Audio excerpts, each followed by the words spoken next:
Hello and welcome to Trojans Live, presented by Monster Hydro, right here on AM 790 KBC, the USC Trojans Media Network. I am Jordan Moore, back with my friends here, the All-American Sean Cody back in the house, and our quarterback, Max Brown. What's going on, gentlemen? We missed you last week, but, Keely stepped up. Oh, Keely killed it last week. I'm very excited for her joining the show last week, but me and Max are happy to be back. I like this and we're spring excited. edition. Usually it's edition. about 9 months until I see you guys. Now it's only 3. Whole new era of USC football and a whole new set to match. Keely Eure will join the show later. So will Mario Williams. We've got beach volleyball stars. We've got women's water polo stars. But we've got Alex Grinch to start things off, the new defensive coordinator. Coach, welcome to USC.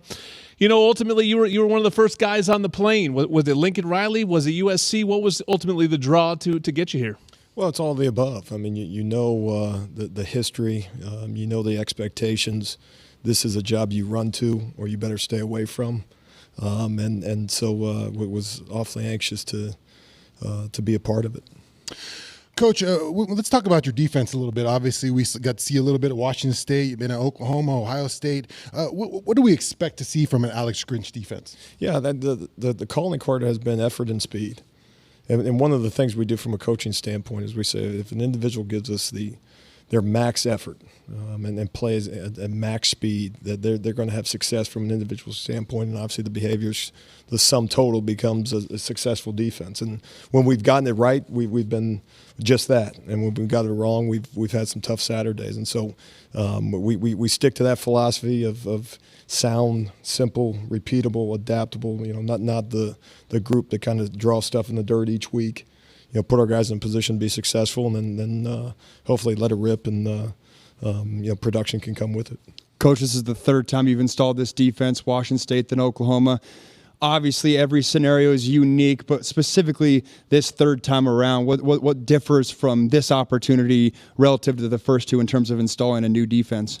And like you said, I mean, I think you have to look at it through that lens. If you just say same as, you're going to miss on something. Obviously, different individuals, different time in college football. As much as things stay the same, things also have a tendency to change over time in terms of what offenses do.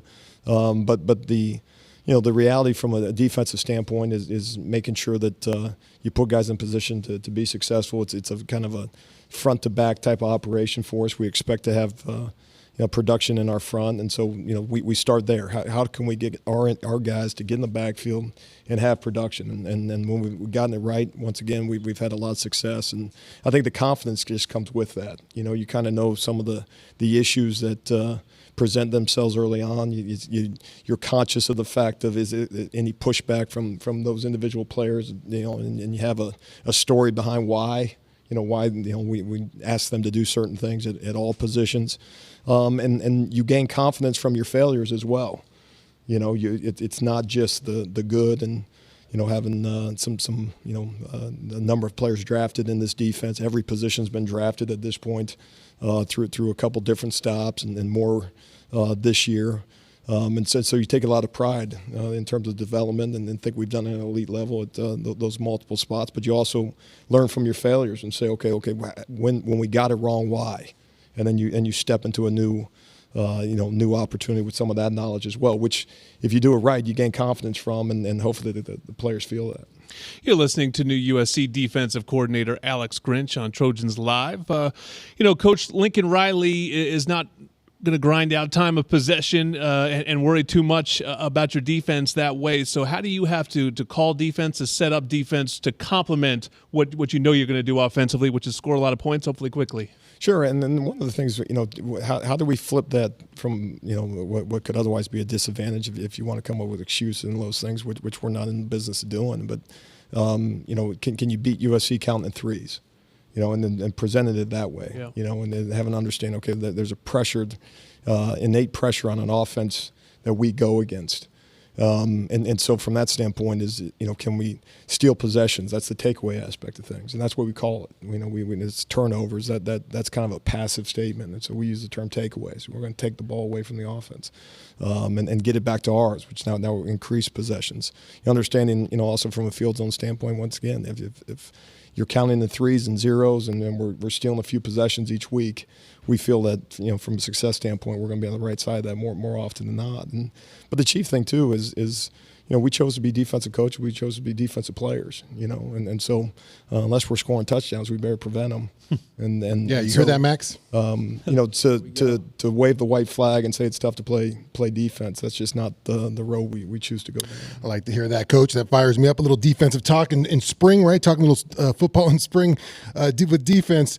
Coach, you come with, your Coach Odom and Coach Manning, who have been with you, worked with you in Oklahoma, and before that previously, you've known them for a while. And now you have Coach Nua on the defensive line. You have Dante Williams here with you. What's the onboarding process for a coach in your scheme, and how is that, getting them to understand what you want the defense to look like?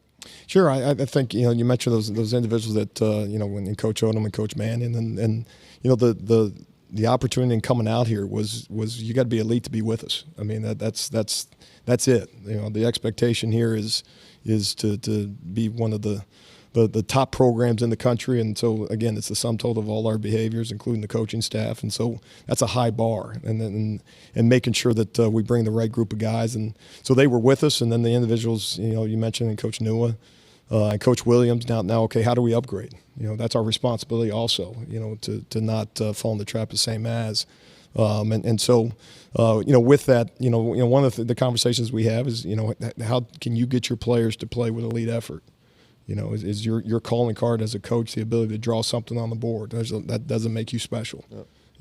Your ability to tell a 3 technique to play a certain gap. We can get a lot of individuals to do that. Your expertise only works if your players play with, we use the term strain, which implies the extra. Can you get your players to strain for you? And ultimately for us, and obviously I'm the top of the flow chart type of thing. So I'm a part of that. But, making sure that those guys have that personality. Can they inspire the players, motivate their players to play at max velocity and do the things we're asking them to do? And all of a sudden all the calls get a whole lot better when you do that. And we got video evidence when guys don't play at elite tempo. Loafing. They can be in the right gap. No and loafs. It turns out it doesn't really work out real well. And you say loafs, and we track that. We have an effort percentage every day. The good plays and the bad plays, and the bad plays are bad effort. And it's very difficult to have a bad day if you walk off the practice field in this particular case. But it also applies in fall. If you got 11 guys and all those individuals take the field to play with elite effort, it's going to be really tough to have a bad day. But that's a big thing is making sure that those coaches that are on board with that. That our expectation is. You mentioned it's not all about scheme. So much of your role is about roster management, and you mentioned evaluating the roster. What did that process look like for you the past 3 months? But even more so when it's a bunch of new faces in this locker room, in terms of the conversations you had with these kids, and are you just a new coach coming in? How'd you handle that? Well, I think a lot of it, is an open mind for all of us. Making sure, and it kind of goes back to being in a similar situation in the past, is making sure that if you want them to have an open mind in terms of the things we're asking them to do, we better have, have an open mind in terms of what we see them as, and not, label and put them in a certain category based on what they've done in the past. And that applies to an individual that may come as a transfer. We may ask you to do different things. And the biggest thing, I think, as everything comes together, is making sure that we're looking for what roles for each individual guy, can help us the most. And maybe a role that was asked of them in the past may not be, what makes them elite, or in a situation maybe they haven't played a whole lot, maybe it doesn't make them good. Can a change in role, kind of help us, and so, kind of moving those checkers, if that's the right thing to do in some cases. And, I give a lot of credit to all individuals, but both guys have been in the program in the past and guys that have come on.